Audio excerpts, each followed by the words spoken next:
അൻസാറുൽ മുസ്ലിമീൻ സംഘത്തിന്റെ വാർഷികവും പൊതുസമ്മേളനവും 16, 17 തീയതികളിലായി നടക്കും. 18-ന് പെൺകുട്ടികളുടെ വിവാഹം, ചികിത്സാ സഹായ വിതരണം, ആംബുലൻസിന്റെ ഫ്ളാഗ് ഓഫ്, മെറിറ്റ് അവാർഡ് വിതരണം എന്നിവയും നടക്കും.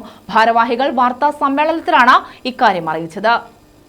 അൻസാറുൽ മുസ്ലിമീൻ സാധു സംരക്ഷണ സംഘത്തിന്റെ 15ാമത് വാർഷികവും പൊതുസമ്മേളനവുമാണ് 15 മുതൽ 18 വരെ ഓച്ചിറ രാഗം ജംഗ്ഷനിൽ നടത്തുന്നത്. ഇതോടനുബന്ധിച്ച് പെൺകുട്ടികളുടെ വിവാഹം, മതവിജ്ഞാന സദസ്സ്, ചികിത്സാ സഹായ വിതരണം, ആംബുലൻസ് ഫ്ളാഗ് ഓഫ് കർമ്മം, കുടിവെള്ള പദ്ധതി, മെറിറ്റ് അവാർഡ് വിതരണം, ഭക്ഷ്യധാന്യ കിറ്റ് വിതരണം എന്നിവ നടക്കും. ബന്ധപ്പെട്ടവർ വാർത്താ സമ്മേളനത്തിലാണ് ഇക്കാര്യം അറിയിച്ചത്.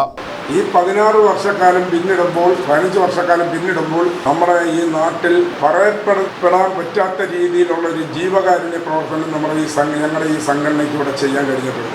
അത് ഈ ഓച്ചിറ ഭരണ സമിതിയിലും ആയാലും അല്ലെങ്കിൽ പരിസര പ്രദേശങ്ങളിലുള്ള ആളുകൾക്ക് ആയാലും എല്ലാവർക്കും അത് എടുത്ത് പറയേണ്ട കാര്യങ്ങളെല്ലാം അറിയാൻ സാധിക്കും. ഞങ്ങളുടെ സംഘടന പല രോഗികൾക്കും വർഷങ്ങളായി അത് ഞങ്ങൾ വലിയ പരസ്യമായി ചെയ്യാറുണ്ട്. ഓഗസ്റ്റ് 16-ന് മതവിജ്ഞാന സദസ്സ് നടക്കും. സിറാജുദ്ദീൻ അൽഖാസിമി പത്തനാപുരം മുഖ്യ പ്രഭാഷണം നടത്തും. 18-ന് രാവിലെ 10-ന് പൊതുസമ്മേളനം ഡെപ്യൂട്ടി സ്പീക്കർ ചിറ്റയം ഗോപകുമാർ ഉദ്ഘാടനം ചെയ്യും. KC വേണുഗോപാൽ MP മുഖ്യപ്രഭാഷണവും കുടിവെള്ള പദ്ധതിയുടെ ഉദ്ഘാടനവും നിർവഹിക്കും. ഭക്ഷ്യധാന്യ കിറ്റ് വിതരണത്തിന്റെ ഉദ്ഘാടനം CR മഹേഷ് MLA-യും ചികിത്സാ ധനസഹായ വിതരണം A ഷമീർ കുന്നമംഗലവും ഉദ്ഘാടനം ചെയ്യും. ദേവികുളങ്ങര ഗ്രാമപഞ്ചായത്ത് പ്രസിഡന്റ് S പവനനാഥൻ, അയ്യാണിക്കൽ മജീദ്, ഓച്ചിറ ഗ്രാമപഞ്ചായത്ത് vice president N Krishnakumar, KH Babujan, advocate K Gopinathan, KP Sreekumar തുടങ്ങിയവർ വിദ്യാഭ്യാസ പുരസ്കാരങ്ങൾ സമ്മാനിക്കും.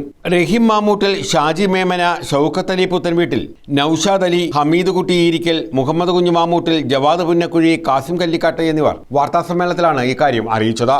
News bureau, Ochira.